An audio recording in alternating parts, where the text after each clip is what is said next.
Hey guys, this is for ceramics, a historical project piece.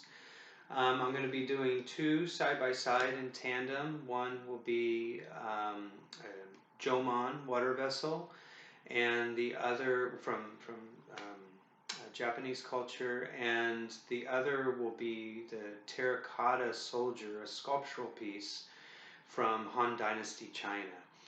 So we're going to be doing both side by side. There will also be a historical project research paper for this, which I will elaborate on a little bit more on Blackboard.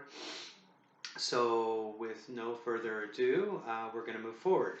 Now remember, the historical pieces were originally going to be about 14 inches in height, right? Pretty much the aspect ratio of this screen. But now we're going to drop them down to 10 because of the amount of clay that we might have at home.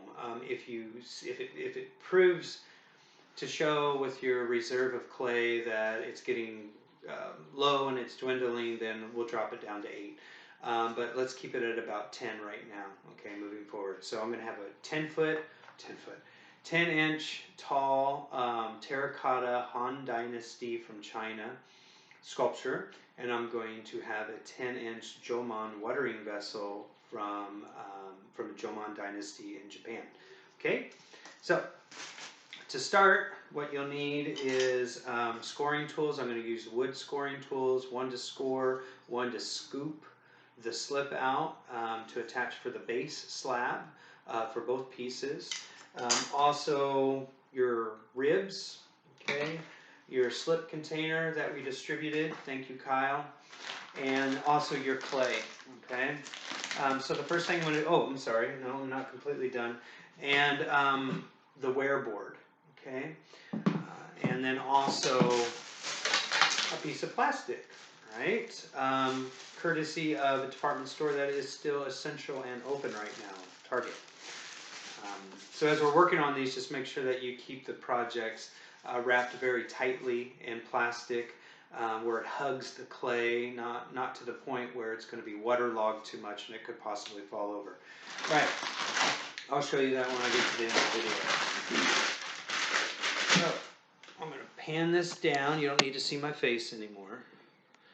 Pan this down so you can see. I'm working on the floor. I prefer to work on the floor.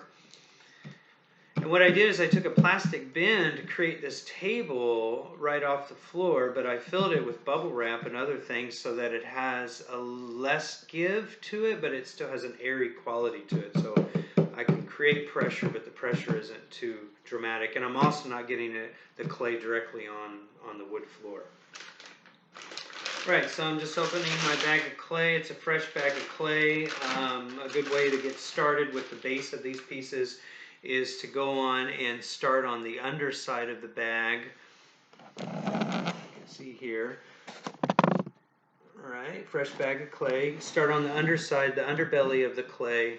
If you've already started digging out of the top of the bag, you can take the whole clay out, flip it over, and if you have a wire tool, which hopefully most of you are able to grab, a wire tool, then you can just cut a chunk directly off of that block. Able to cut a chunk directly off of that block. I'm only going to use half of this. So this is going to be for the terracotta piece, and this is going to be for the terracotta soldier. This is going to be the Jomon watering vessel. So I'm just going to take half. Okay. This half, the thinner half that I have, I'm going to do for the Jomon, and then for this half, I'm going to do for the terracotta. And then just make sure that you cover up your bag of clay when you're not using it. Right, then I'm going to think about the dimensions. Again, this is going to be 10 inches in height. 10 inches is just above the screen there. Let me elevate it. Move it up. Okay, so 10 inches is right there. All right, so what I'm going to do is I'm going to go on and flatten this out to make what's called a base or a plinth for the figure to stand on. I don't want the figure to be standing on its own, because the precariousness of the feet of clay, if they're not completely level or there's any rigidity in an area where you don't want it, it can create an instability and the piece could fall over. So what we do is we create a base or a plinth for the figure to stand on. We've been doing this in the sculpture class, so Christy and Melissa, you already have a little bit of experience with this.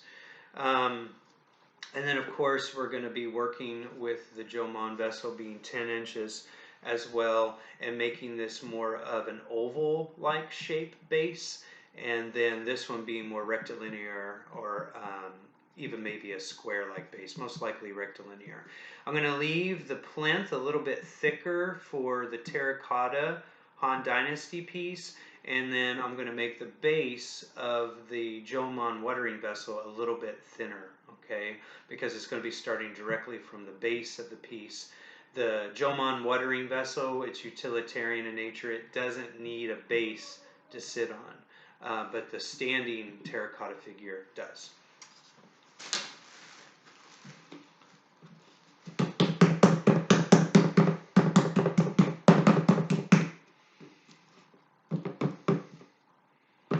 See that cavity there?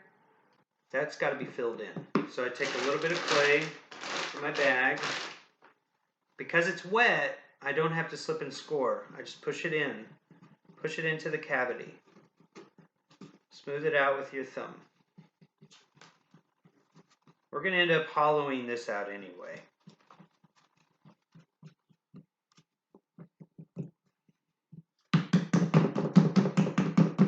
You can see I can get some force on this, and it bounces a little bit, but it doesn't bounce up off the table because what I have inside is allowing it to resist just a little bit. Okay, now remember with clay, it likes perpendicular pressure, and that's just straight on pressure directly down onto the tooths of the clay, or the grit of the clay. So you want to do all sides. You do the bottom and you do the top. You also want to do the sides. And this just lines up all the clay particles. Now, if this was going to be 14 inches tall, I would show you how to hollow out a base so that it's not all completely solid clay starting out. But because of the size restrictions, we have to come back a little bit. We have to take the assessment, or we have to take the creative aspect and bring it back just a couple of notches, not too much. Again, compressing all the sides, evening out all the sides, trying to get your base as level and even and flat as possible, where it's not high on one end and shallow on the other. Again, make sure that you work in a space that's well ventilated. Okay, I have the window open, the door open to help with a cross draft. I am in an apartment. It's a little more challenging. I would do it outside in the balcony, but it's a bit loud with all the kids home from school. No one's at school. So you just kind of have to make do with the environment that you have. So you can see I'm just trying to get that rectangle nice and clean and crisp. Working on all sides, all the different planes, both the bottom and the top. And then you will use your aesthetic discretion where you'll decide what side you want to be the top and what you want to be the bottom. So whatever side you get smooth, if you want a really smooth top, if you're going to do this standing figure, then choose that side. But if you want a little rougher, kind of more ancient looking, something a little more organic, or you wanted to add some texture to it, then choose that side. So I'm also going to take my rib and I'm going to smooth out the areas on all sides, both the top and the bottom in particular, and then also the sides. So a good test is to go on and try to smooth it out the best of your abilities, and then if you want it to be a little more organic and a little more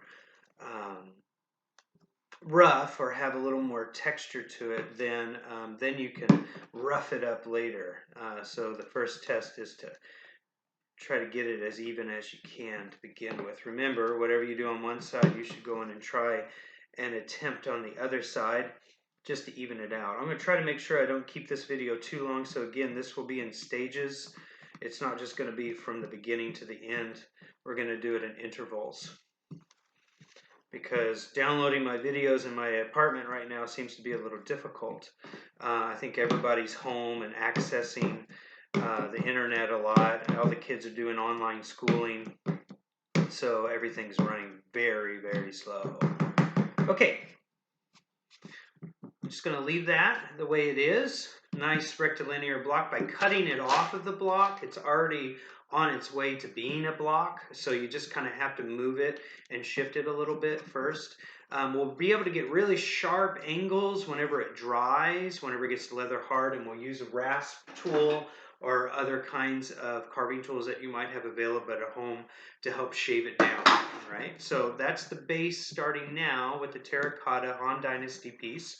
And now what I'm going to do, I'm going to start working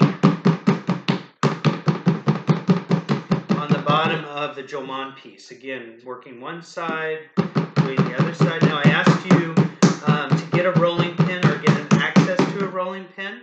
So this is the time in which you would be using that. I brought this huge rolling pin, which is overkill, but you just never know. So getting it down to about 1/4 of an inch thick. Don't get it any thinner than 1/4 of an inch. All right, we want to leave them just a little bit thicker, because some of these pieces in history were not super thin. You know, the whole idea of a clay project needing to be super, super thin is a new advent. It's a contemporary advent, a modern advent. In history, utilitarian forms were thicker in nature because they wanted more durability. You know, you don't want to have to keep making the same pot over and over again whenever you go to the river source or the water source trying to collect water, or going out into the fields to collect grains. If you drop the pot because your kid is climbing on your leg and you're trying to collect grains and you drop the pot, you want it to survive, you want it to last. You don't want it to break, or then you're back in the shed, or you're back in the woods, or wherever you are, back in your apartment in downtown Kansas City, Kansas, making a new one. So you want to just kind of keep that in mind. And again, just compressing both sides, making sure that it's nice and even and level. Okay, cutting it out now with the long part of my fingers. It is going to create a lot of impressions that I may not want, but a lot of these Jomon pots had some fabric impressions, like a paddle that might have had some rope on it, or a wood paddle that might have some wood grain on it. So I'll create those patterns just to kind of even it out, but then I'm going to come back and I'm going to go in and smooth it out with my rib, both this side. Try not to overlap the clay too much, fold it over on itself. That can create air pockets. We don't want air pockets, because that can set up catastrophe in the drying process as well as in the firing process. The air pockets can trap the moisture, create cracks, unwanted cracks, and then also, or unintended cracks, and then also speed up the moisture in the water that's trying to leave the clay in the kiln, and that's when it could crack or blow, which we don't want. Okay, so again, I want this to be oval in nature. So what I'm going to do, you just have to, because we don't have banding wheels available, I didn't distribute them to you all because we only have a few and they're very precious items in the studio. I didn't grab one myself. So what we need to do is just go on and try to eyeball it the best we can, taking your time whenever you're making the shape. If you're making an oval, just do a top arch first, then come around and do the lower arch. And you don't want to cut all the way through the clay right away. You just want to make an incision so you have an overall shape and a design where you're starting. Then after you do that, don't cut straight down, cut at an angle or what's called a taper, and then remove, bringing the tool towards you, and then whenever you get to about right there where you feel like your wrist is locking a little bit, go in and rotate the tool, cut it towards you. Then where you started, cut it towards you, or cut it away from you, and then you can just pull that section off. Just leave that there for now. Then rotate the board, and then do the same. You can see it's stopping exactly where it stopped on the other end. It's starting exactly where it started on the other end. You just work with the locking of your wrist. Then just peel that away. What do you do with this? Put it back in your bag. Don't let it sit out or it will dry. Remember, the amount of clay you have now is what you're going to have to work with. So conserve, conserve, conserve. Okay, make sure you keep your clay bag locked up or tied up, or at least folded over on the top. And then now we have about 1/4 of an inch thick slab from side to side. That's the oval shape. This is nice and thick to be a base or a plinth. You can see the thickness and the gauge difference between the two. Okay, so this is going to be working for a standard sculpture, the Terracotta Han Dynasty. This is going to be the Jomon watering vessel. So what I'm going to do is I'm going to reserve the next steps for the next video so that these are not taking forever, right? But if I needed to walk away from this, what would I do? If I need to go make a meal or go help my family or my friends, cover them up. You see how I laid it on top and then I tucked it around the two pieces so that air isn't coming in from the side? That's what you want to do.